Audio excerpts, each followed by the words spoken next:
You nearly jumped upon seeing Otsu at the door. "Oba-chan!" you squealed, quickly covering yourself while blushing from embarrassment. This isn't what it looks like. We were only playing," you half lied. You saw Kojiro move to stand up from the corner of your eye and glance at him. He was using the bath blanket to cover his manhood.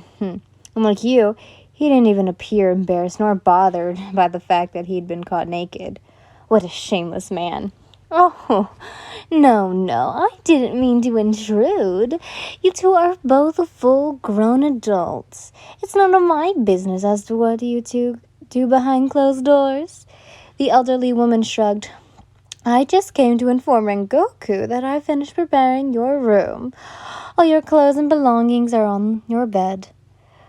However, before she turned to leave, she glanced back towards you with a smug smile on her lips and added, "However, if you're that eager for consumption, perhaps you should skip the trials and marriage and just go straight to the baby making." With that, Otsu closed the door, leaving you and Rengoku alone. After a moment of silence, Kojiro smiled bashfully, caressing an arm through his wet hair. "You know, that's not actually a bad idea," he says, only to dodge just in time when you threw another bath bucket towards him. "Shut up, Koj," you growled, trying to get out of the warm water. You shivered slightly once the cold air brushed your skin as you went over to the bench where your clothes laid.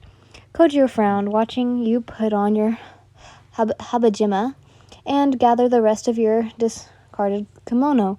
It was obvious you were a bit upset as you approached the soji. "I'm sorry, Yin," he apologized. There was guilt in his tone as you glanced at him. He looked like a sad, kicked puppy that had been scolded, and it tugged at your heart. I guess I came off a bit too rude. I shouldn't have brought up the idea of having a family.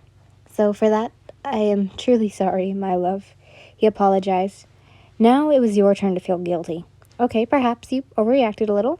You shouldn't blame Kojiro for voicing his opinions about wanting to start a family with you someday.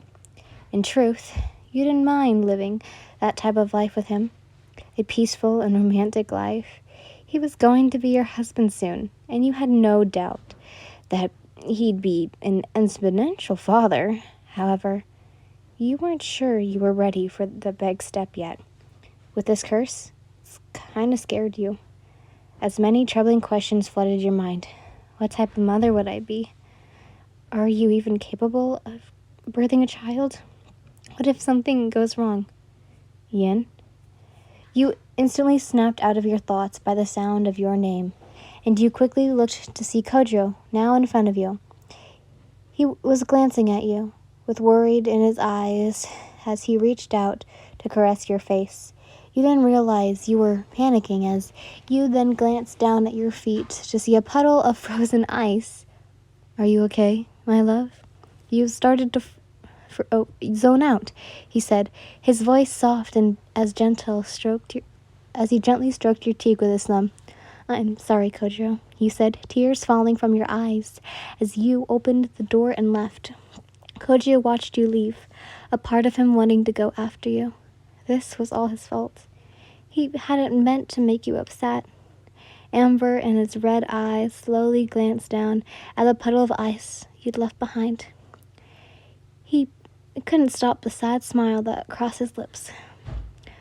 "Way to screw everything up, Rengoku," he mumbles to himself briefly before slamming his fist against the wall, creating a dent. It was later in the night that you found yourself laying in your bed on Obi-chan's lap. The elderly woman had been startled by your crying and had asked you what had happened. You told her of your minor panic attack and how you were afraid of what the future holds for both you and Kojiro. Idly, gentle fingers caressed your hair-colored hair as Otsu hummed in order to smooth you. As of now, you needed something to take your mind off things. "Why am I so stupid, Oba-chan?" you asked softly. "You're not stupid, Yin," she replied. "Yes, I am. You should have seen Kojiro's face. I'm so pathetic. Nonsense. Quit thinking neglective things, or else you'll make yourself sick. But what if Kojo and I aren't compatible, Obi-chan? Stop it, Gin. Kojo loves you, and you love him.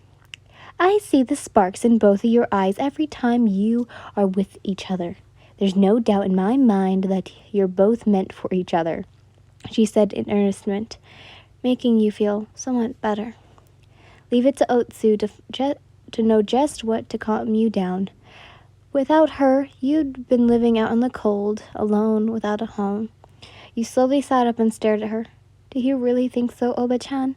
The white-haired woman only smiled warmly and said, I know so. Now, I think you should go and apologize to Rengoku-san. He probably feels bad for what he said. You nodded before wrapping your arms around her and giving her a hug.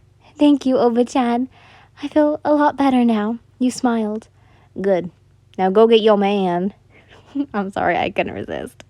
A moment later, you found yourself standing in front of the soji that opened to Kojiro's room.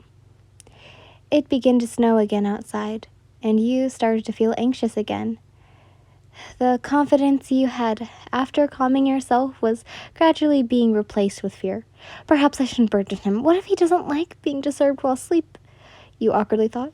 Quit being a dumbass and just go in there and tell him you're sorry and how you feel. The inner voice in your head urged you. After slowly taking a deep breath, you knocked on the wooden frame to announce your presence. Ko, it's me. May I come in? You asked. There was no response. Maybe he was already asleep? Despite feeling like you should leave, you opted to stay. You really needed to apologize to him for being selfish.